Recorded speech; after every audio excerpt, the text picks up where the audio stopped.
Assalamualaikum warahmatullahi wabarakatuh. Halo teman-teman, perkenalkan nama aku Naila Eka Putri dari Fakultas Ilmu Kesehatan Prodi Kesehatan Masyarakat dengan NIM 011 dari kelas 3B. Ayo teman-teman, mari kita membahas terkait penyakit polio. Apa sih polio itu? Polio merupakan infeksi akut yang disebabkan oleh poliovirus.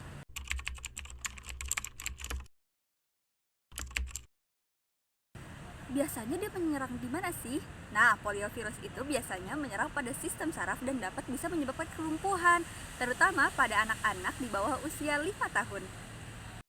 Polio itu memiliki 3 tipe, tipe 1, tipe 2, dan tipe 3. Nah, biasanya yang menyerang anak-anak itu adalah polio tipe 1 yang bisa menyebabkan kelumpuhan total. Mari teman-teman kita membahas terkait rantai infeksi penyakit polio. Yang pertama ada agen. Nah, agen penyakit polio ini disebabkan oleh poliovirus yang merupakan famili Picornaviridae. Yang kedua ada reservoir.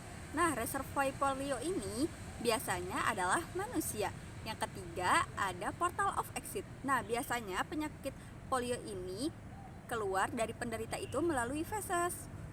Selanjutnya adalah mode of transmission atau cara penularan. Nah, biasanya yang paling sering itu melalui jalur fekal oral. Contohnya nih ya, kayak kita makan minum yang sudah terkontaminasi oleh feses yang mengandung poliovirus tersebut.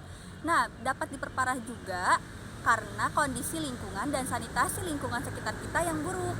Selanjutnya adalah portal of entry. Nah, itu gimana caranya virus tersebut masuk ke dalam tubuh kita. Biasanya itu melalui mulut seperti makanan atau minuman yang sudah terkontaminasi poliovirus tersebut. Yang terakhir itu ada susceptible atau pejamu yang rentan. Nah, biasanya ini dialami oleh anak-anak yang berusia di bawah 5 tahun dan dia belum memiliki imunisasi yang lengkap.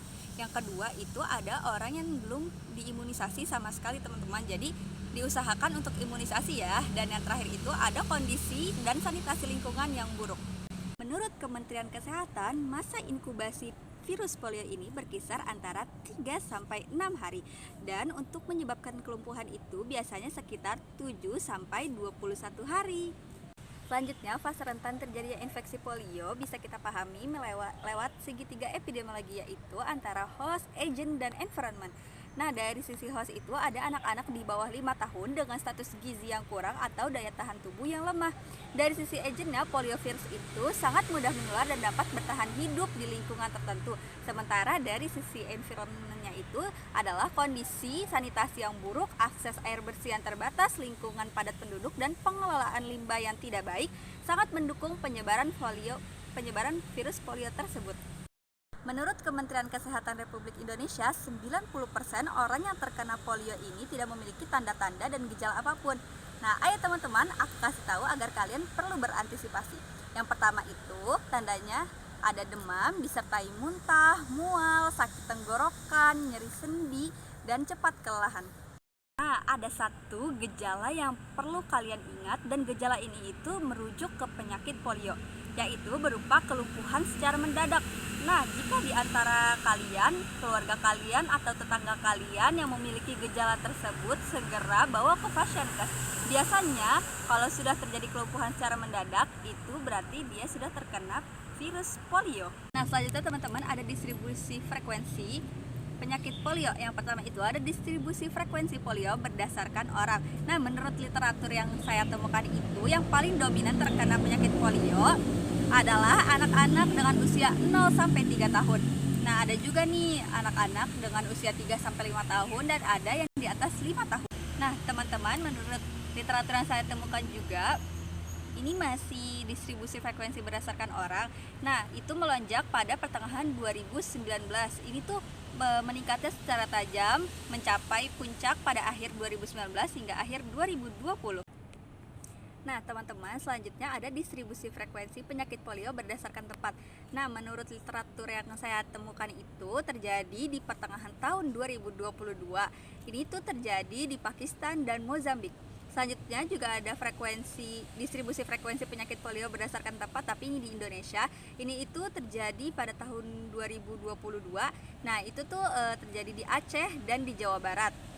Selanjutnya teman-teman, ada distribusi frekuensi polio berdasarkan waktu. Menurut literatur yang saya temukan, jumlah distrik yang terdeteksi kasus CVD-VT menunjukkan angka yang drastis dari 16 distrik pada 2017 menjadi 598 distrik yang terjadi pada 2020. Nah, hal tersebut itu menunjukkan penyebaran polio yang sangat luas teman-teman. Nah, yang terakhir teman-teman itu ada pencegahan. Pencegahannya itu ada 3, yaitu pencegahan primer, sekunder, dan tersier. Yang pertama adalah pencegahan primer. Nah, pencegahan primer itu mencegah sebelum virus itu masuk ke dalam tubuh kita. Apa yang bisa kita lakukan? Yang pertama adalah imunisasi polio secara lengkap, harus imunisasi ya teman-teman. Yang kedua itu ada menerapkan perilaku hidup bersih dan sehat. Dan yang ketiga adalah menjaga kondisi lingkungan agar tetap bersih. Yang kedua, ada pencegahan sekunder, biasanya dilakukan melalui isolasi terhadap orang yang terkena penyakit polio. Dan yang ketiga adalah pencegahan tersier. Nah, ini biasanya untuk mengurangi kecacatan pada orang yang terkena polio tersebut. Biasanya dilakukan rehabilitasi dan fisioterapi. Ingat teman-teman, lindungi anak dan diri kita dari penyakit polio dengan imunisasi lengkap, menerapkan PHBS, dan lapor segera apabila ada yang terkena gejala tersebut. Bersama kita cegah polio, lindungi generasi masa depan, dan jaga lingkungan tetap sehat. Terima kasih, kurang lebihnya mohon maaf. Wassalamualaikum warahmatullahi wabarakatuh.